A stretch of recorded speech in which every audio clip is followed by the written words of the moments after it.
Hello दोस्तों, मैं Divyadeepak Tripathi Saraswati group of colleges के इस ऑनलाइन प्लेटफॉर्म पर आपका फिर से स्वागत करता हूँ। हम लोग पिछली कक्षाओं में डीएलएड के सामाजिक अध्ययन के अंतर्गत अलग अलग राष्ट्रीय आंदोलनों के बारे में पढ़ रहे थे। ठीक है, इससे पहले हमने सामाजिक आंदोलन के बारे में पढ़ा था। ठीक है, उसके बाद हमने पढ़ा कि कांग्रेस का किस प्रकार 1885 ईस्वी में ए.ओ. ह्यूम के नेतृत्व में इसका क्या होता है, कांग्रेस का उदय होता है। अब कांग्रेस का जब उदय हो जाता है तो भारत को एक ऐसी राष्ट्रीय संस्था मिल जाती है जो यहाँ के लोगों की समस्याएं ब्रिटिश सरकार के समक्ष रखना प्रस्तुत कर दे। अब धीरे धीरे भारतीय लोग अपनी समस्याओं को लेकर के, अपनी मांगों को लेकर के उन्होंने ब्रिटिश सरकार के समक्ष विरोध के रूप में, मांग के रूप में, धरने के रूप में प्रस्तुत करना शुरू कर दिया। और हम देखते हैं कि जितने भी ये प्रदर्शन हो रहे थे, धरने हो रहे थे, पूरे भारत में उसका केंद्र क्या था? पूरे भारत में उनका केंद्र था बंगाल प्रांत था। कारण क्या था कि जो अंग्रेजों की राजधानी थी वो कलकत्ता में थी। और जाहिर सी बात है कि अगर देश के अलग अलग हिस्सों में आप कोई विरोध प्रदर्शन करते हैं और कलकत्ता या हम कह सकते हैं कि जहां पर अंग्रेजों का मेन सेंटर था, अगर बंगाल में कोई विरोध प्रदर्शन करते हैं तो इसका प्रभाव ज्यादा रहेगा। तो जाहिर सी बात है जो राजधानी में होगा, जहाँ जो अंग्रेजों का मेन प्रशासनिक क्षेत्र होगा, अगर हम वहां पर विरोध प्रदर्शन करते हैं तो वहां पर हमारा प्रभाव ज्यादा है। तो इसीलिए धीरे धीरे बंगाल जो क्षेत्र था वो हम कह सकते हैं कि विरोध का केंद्र होने लगता था। यहाँ पर शिक्षितों की संख्या बढ़ने लग रही थी। ठीक है, यहाँ पर जो भी प्रभावशाली सामाजिक चिंतन के लोग थे उनकी संख्या धीरे धीरे यहाँ पर संख्या बढ़ने लग रही थी। और कांग्रेस का जो मेन क्षेत्र लग गया था, विरोध प्रदर्शन का क्षेत्र, उसने भी टारगेट किसको किया था? इस बंगाल को टारगेट करना शुरू कर दिया। तब अब अंग्रेजों के लिए इन विरोध प्रदर्शनों को नियंत्रण करना आवश्यक हो गया था, क्योंकि अब तक तो जो चल रहा था, कांग्रेस ने जो विरोध प्रदर्शन करी थी वो उदारवादी तरीके से करी थी। क्योंकि हम पढ़े कि 1885 से लेकर के 1905 तक का जो दौर रहता है वो कांग्रेस का उदारवादी नेतृत्व पर उसको प्रभाव ज्यादा। अब होता क्या है कि 1899 में भारत के गवर्नर जनरल बन के आते हैं, या गवर्नर जनरल का पद उस समय समाप्त हो गया था, हम कहते हैं वायसराय। उस समय वायसराय बन के आते हैं लॉर्ड कर्जन। कब से आते हैं? 1899 से रहते हैं। और कब तक रहते हैं? 1905 तक ये रहते हैं। ठीक है, जब लॉर्ड कर्जन आते हैं तो वो देखते हैं कि ये कांग्रेस के नेतृत्व में भारत में एक राष्ट्रीय संस्था का निर्माण हो गया है। भारतीय अपनी मांगों को लेकर के विरोध प्रदर्शन करने लग रहे हैं। अगर इन विरोध प्रदर्शन पर जल्दी ही नियंत्रण नहीं किया गया तो शीघ्र ही ये विरोध प्रदर्शन को क्रांति में बदलने में टाइम नहीं लगेगा। और जैसे ये क्रांति में परिवर्तित होगा, हमको अंग्रेजों को भारत छोड़ के जाना पड़ेगा। अब कर्जन ने एक नीति अपनाई और उस नीति के द्वारा उन्होंने कहा कि किस प्रकार हम इन विरोध प्रदर्शनों को कमजोर कर सकते हैं। और उसके लिए उन्होंने डिसाइड किया कि विरोध प्रदर्शन का जो मेन केंद्र है बंगाल, अगर इसको हम डिवाइड कर देते हैं, इसको छोटे दो हिस्सों में बांट देंगे, तब ब्रिटिश सरकार के लिए भी आराम रहेगा इन विरोध प्रदर्शन पर नियंत्रण करने के लिए। क्योंकि अभी तो हम देख रहे हैं कि जो बंगाल है काफी बड़े क्षेत्र में है। ठीक है, हम क्षेत्र देख रहे हैं कि 1904 में अगर देखा जाए, 4 तक क्या है? बिहार है, झारखंड, उड़ीसा, पश्चिम बंगाल, वर्तमान में जो है बांग्लादेश, वर्तमान में जो है आसाम के कुछ भाग। हालांकि आसाम को पहले ही इससे अलग कर दिया गया था। ठीक है, ये बंगाल का क्षेत्र काफी बड़ा था। अब नियंत्रण करने के लिए ब्रिटिश सरकार को भी प्रॉब्लम हो रहा था। तब कर्जन ने ये डिसाइड किया कि प्रशासनिक दृष्टि से हमको काफी असुविधाजनक हो रहा है, इसके लिए हम इसको क्या करेंगे? बंगाल का विभाजन करेंगे। और इसी घटना को इतिहास में बंग भंग के नाम से जाना जाता है। ठीक है, तो आज की क्लास में हम लोग क्या पढ़ेंगे? इस बंग भंग के कारणों का अध्ययन करेंगे, इस बंग भंग की प्रक्रिया कैसे होती है, कर्जन किस तरह इस बंगाल का विभाजन करता है, और इस बंगाल विभाजन के फलस्वरूप भारतीयों के द्वारा जो प्रतिक्रिया दिया गया था उसके बारे में, हम इसके परिणाम के बारे में अध्ययन करते हैं। चलिए हम दोस्तों शुरुआत करते हैं। अब कर्जन भारत आ चुका है, उसने डिसाइड कर लिया कि इस बंगाल को क्या करना है? पार्टीशन करना है। तो इसके बंगाल विभाजन को अगर हम देखा जाए तो इसको बंगाल विभाजन के चरणों को 2 हिस्सों में तोड़ा जा सकता है। पहला कौन है? ठीक है, तो पहला स्टेप क्या हो गया? 1903 में कर्जन ने ये डिसाइड किया कि इस बंगाल को क्या किया जाए, विभाजित कर दिया। पहली बार सोचा इसने, ठीक है। तो दिसंबर 1903 में कर्जन ने क्या किया, कर्जन ये पहली बार ये प्रस्ताव लाता है या विचार देता है कि बंगाल का क्या होना चाहिए, विभाजन होना चाहिए। क्या लाता है, सबसे पहले ये दिसंबर 1903 में ये विचार आता है। कारण इसके पीछे क्या रहता है, कारण रहता है कि हमको प्रशासनिक रूप से बंगाल इतना बड़ा है कि हमको प्रशासनिक रूप से इस पर शासन करने में दिक्कतों का सामना करना पड़ा है। अतः इस प्रशासन की सुविधा के आधार पर हम बंगाल का क्या करेंगे, विभाजन कर देंगे, ठीक है। अभी भारतीयों को बाद में पता चलना शुरू हो रहा है। इसके बाद तत्काल कदम उठाते हुए जनवरी 1930 में उसने इस चीज के बारे में, अपनी इच्छा के बारे में क्या किया, इसको विज्ञप्ति के बारे में, विज्ञप्ति के रूप में इसको क्या करा दिया, प्रकाशित करा दिया कि भाई अब बंगाल का विभाजन होने वाला है, जो लोगों की जो इच्छाएं हैं हम इसका दौरा करना शुरू करेंगे, हम इसकी प्रक्रिया करना शुरू कर देंगे। और इसके अगले महीने ही मतलब फरवरी 1903 में कर्जन क्या करता है, बंगाल पर भ्रमण करना शुरू कर देता है। स्पेशल वो टारगेट करता है आपका पूर्वी बंगाल में, वहां की जनता से मिलना शुरू होता है। तो इसने क्या किया, बंगाल का भ्रमण करना शुरू कर दिया, वहां के रियासतों से मिलता है, वहां के राजशाही परिवारों से मिलना शुरू करता है और ये अपनी मंशा बताता है कि आपको क्या क्या फायदा होगा इस बंगाल विभाजन। लेकिन वहां की अधिकांश जनता, वहां की अधिकांश देशी रियासतें, वहां के अधिकांश राजशाही जो परिवार रहते हैं वो इस चीज का विरोध करना शुरू कर देते हैं कि बंगाल अखंड है और हम यह नहीं चाहते कि बंगाल का क्या हो, विभाजन हो। जिसके कारण कर्जन को 1903 की अपनी इस नीति का परित्याग करना पड़ता है और बंगाल विभाजन 1903 में नहीं होता।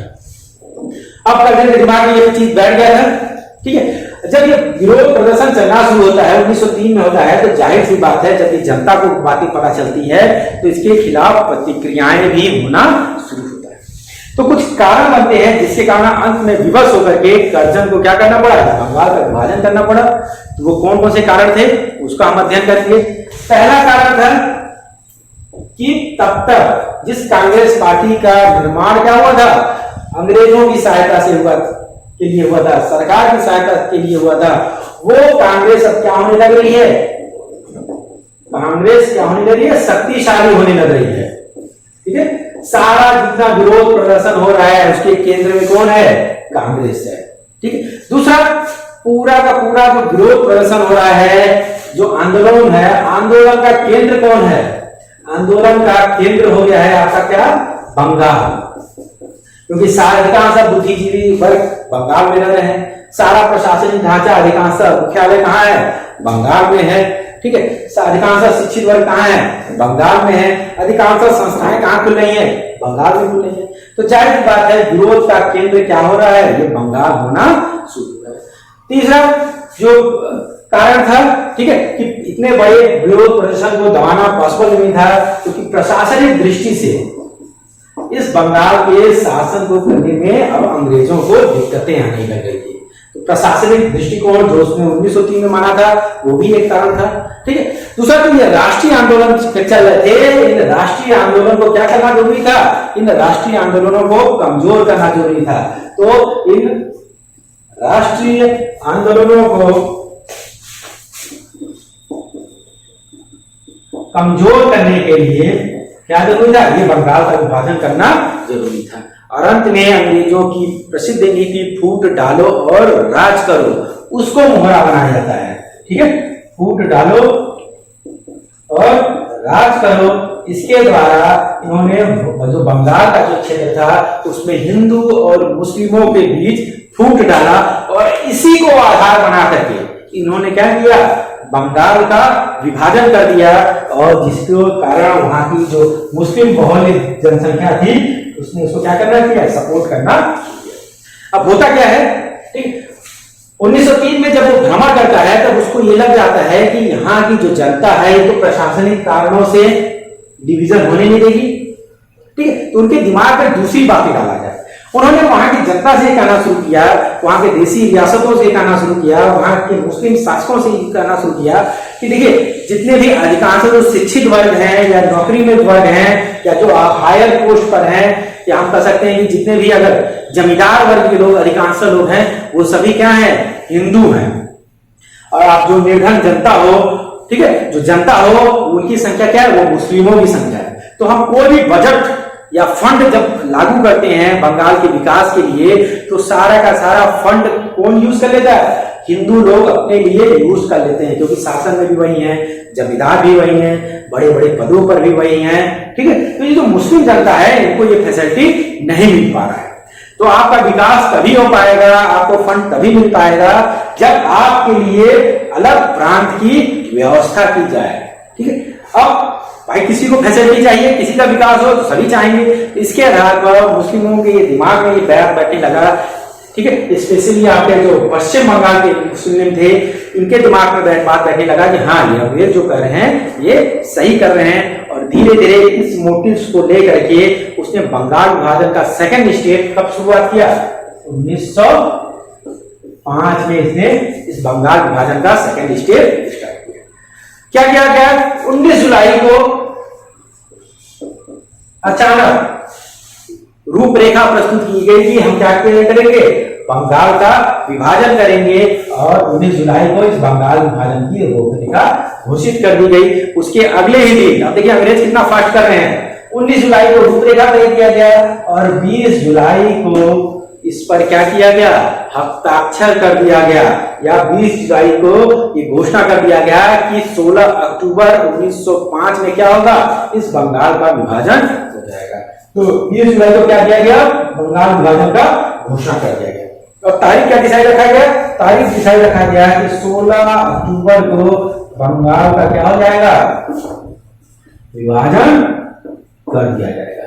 और अंततः विरोध प्रदर्शन होना शुरू होता है। अंग्रेज किसी की चिंता नहीं करते हैं और अंत में 16 अक्टूबर को इस बंगाल को 2 हिस्सों में तोड़ दिया जाता है। कौन कौन से हिस्से रहते हैं इसको देखते हैं।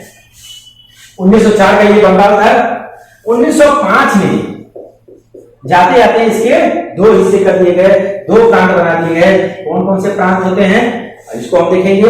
ये जो हिस्सा हो गया जहां पर पहले से ही जो डिवाइड किया गया था असम को, असम का क्षेत्र लिया गया, प्लस क्या लिया गया, प्लस लिया गया आपका ढाका का क्षेत्र,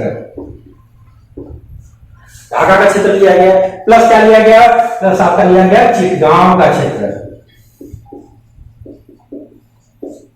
असम का क्षेत्र, ढाका का क्षेत्र, चिटगांव का क्षेत्र पर प्लस लिया गया जो छोटे छोटे आपके जो राजशाही रियासतें थी, क्या किया गया, राजशाही रियासतें थी जो मुस्लिम बाहुल्य थी, इन सबको मिला करके एक नया प्रांत बनाया गया और इस नए प्रांत का नाम रखा गया असम एवं पूर्वी बंगाल। ठीक है, एक नया प्रांत बना, उसका नाम क्या रखा गया, असम एवं पूर्वी बंगाल। ठीक है, जो शेष बंगाल शेष रह गया, ठीक है, जो शेष भाग शेष रह गया उसको नाम रखा गया बंगाल। भाई बंगाल तो बाकी रह गया था वही हुआ। असम और पूर्वी बंगाल की जो राजधानी रखी गई, राजधानी इसकी बनाई गई ढाका। ये जो ढाका है इनकी राजधानी बना दिया गया। और ये जो क्षेत्र था यहाँ की जो जनसंख्या थी वो जनसंख्या क्या थी, वो जनसंख्या थी मुस्लिम बाहुल्य। ठीक है, इसी आधार पर सांप्रदायिकता के आधार पर तो इसका डिक्लेयर किया गया था। दूसरा, जो शेष बंगाल बच गया उसकी राजधानी क्या थी, तो राजधानी जो पहले से इसका फिक्स था, राजधानी क्या था, कलकत्ता था। और यहां पर जो जनता थी वो क्या थी, हिंदू बाहुल्य। ठीक है, तो इस प्रकार क्या किया गया, इस प्रकार संप्रदाय के आधार पर पहली बार क्या किया गया, किसके आधार पर, संप्रदाय के आधार पर, धर्म के आधार पर इस बंगाल का 2 हिस्सों में डिवाइड कर दिया गया, बंगाल और असम और पूर्वी बंगाल। अब इसके विरोध के फलस्वरूप पूरे बंगाल में विरोध प्रदर्शन होना शुरुआत हो गया। ठीक है, अब कौन कौन से विरोध प्रदर्शन होने शुरू हो गए इसके फलस्वरूप हम इसको देखेंगे। जो भी शिक्षक के वर्ग के लोग थे, जो भी प्रशासनिक संबंधित लोग थे, जो भी राजनेता लोग थे, सभी लोगों ने क्या करना शुरू किया, इसका विरोध प्रदर्शन करना शुरू कर दिया। तो हम देखेंगे कौन कौन से विरोध प्रदर्शन होते हैं। अब ठीक है, अब जैसे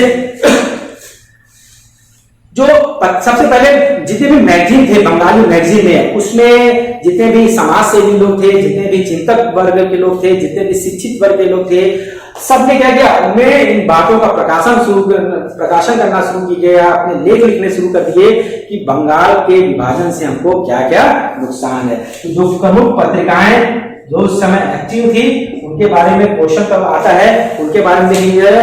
3 प्रमुख पत्रिकाएं आती हैं। सबसे पहली पत्रिका का नाम बंगाली पत्रिका, दूसरा हितवाड़ी पत्रिका और तीसरा संजीवनी पत्रिका।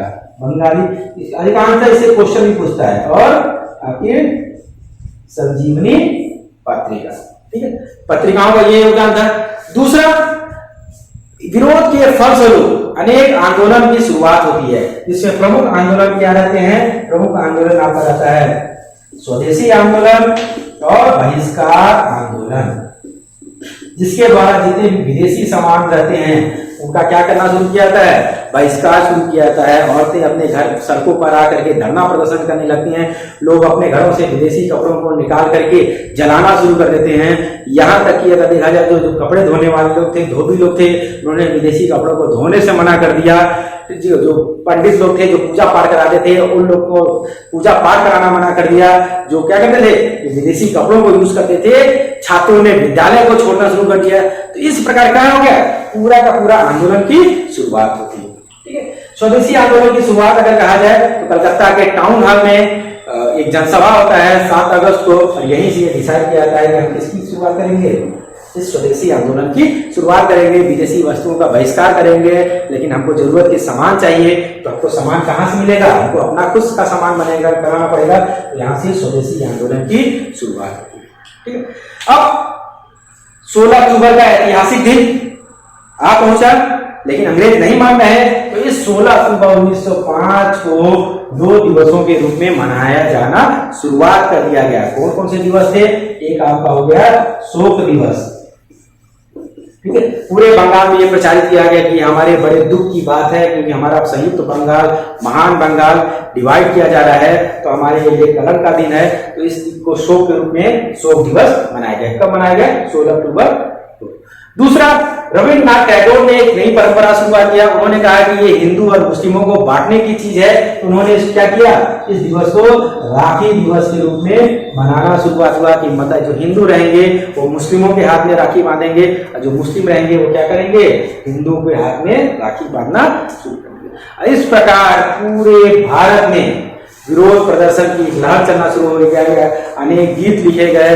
ठीक है, उसी समय रविन्द्रनाथ टैगोर ने अमार सुनार बांग्ला गीत की रचना की, जो आगे चल करके जो बांग्लादेश बनता है उसका हमारा कह सकते हैं कि वहां के लिए राष्ट्रीय गान के रूप में या राष्ट्रीय गीत के रूप में वहां पर एक्सेप्ट किया गया। अब पूरा प्रदर्शन आगे चलना शुरुआत हुआ। वो उस प्रदर्शन की आग धीरे धीरे धीरे पूरे भारत में फैलना शुरुआत हुआ। कांग्रेस का इसको सपोर्ट करना शुरुआत हुआ।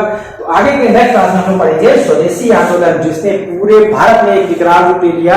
और हम कह सकते हैं कि राष्ट्रीय आंदोलन की अगर शुरुआत की बात की जाए तो स्वदेशी आंदोलन ये पहला आंदोलन था जिसने एक राष्ट्रव्यापी रूप लिया। अब विरोध के फलस्वरूप पूरे भारत में जब प्रतिक्रियाएं शुरू होने लगती हैं, उदारवाद, कांग्रेस उस समय उदारवादी दौर रहता है, उसमें कांग्रेस की नीतियों का विरोध होना शुरू होता है। और अंत में जाकर के हम देखते हैं कि 1907 में इसी के फलस्वरूप कांग्रेस में फूट पड़ जाता है, और वो गरम दल और नरम दल 2 भागों में डिवाइड हो जाता है। अंत में जाकर के अंग्रेजों को झुकना पड़ता है। 12 दिसंबर 1911 को अंग्रेजों ने एक प्रस्ताव दिया, एक दरबार का आयोजन किया गया, जिसमें ब्रिटेन के सम्राट जॉर्ज पंचम, उनकी पत्नी मेरी, और जो भारत के तत्कालीन जो सचिव हो सकते हैं, हम कह सकते हैं लॉर्ड क्रू, वो इकट्ठा होते हैं, वो एक मीटिंग करते हैं और ये डिसाइड करते हैं कि जो बंगाल का जो विभाजन किया गया था, उस बंगाल के विभाजन को हम क्या करते हैं, कैंसिल किया जाए। इस प्रकार बंगाल का विभाजन था 1911 में, क्या किया गया, इसको कैंसिल कर दिया गया। और दूसरा डिसीजन लिया गया कि जो कलकत्ता था, बंगाल था, जहां पर विद्रोहों का केंद्र होने लगा था, अब यहाँ से राजधानी परिवर्तित करके अब कलकत्ता से राजधानी चेंज कर दिया गया और कहाँ भेज दिया गया, वहां से राजधानी। तो इस प्रकार बंगाल के विभाजन ने पूरे भारत में पहली बार एक ऐसे आंदोलन की शुरुआत की जिसके द्वारा चाहे युवा वर्ग हो, चाहे शिक्षक वर्ग हो, चाहे राजनीतिक हो, चाहे पत्रिकाएं अलग अलग हो, उन्होंने पूरा ब्रिटिश ईस्ट इंडिया कंपनी का शासन जब समाप्त हो जाता है, लोगों ने सोचा कि क्राउन का शासन आ जाएगा। क्राउन के शासन में भी वही चीजें रहती हैं, तो ब्रिटिश शासन के खिलाफ एक आंदोलनों की शुरुआत की और अंत में जाकर के आगे अनेक आंदोलन इसी श्रृंखला में आगे बढ़ते हैं और 1947 में हमको स्वतंत्रता मिलती है। तो आगे की क्लास में हम लोग अलग अलग इन्हीं आंदोलनों के बारे में पढ़ते हैं। इसी साथ आज का क्लास समाप्त करते हैं। धन्यवाद।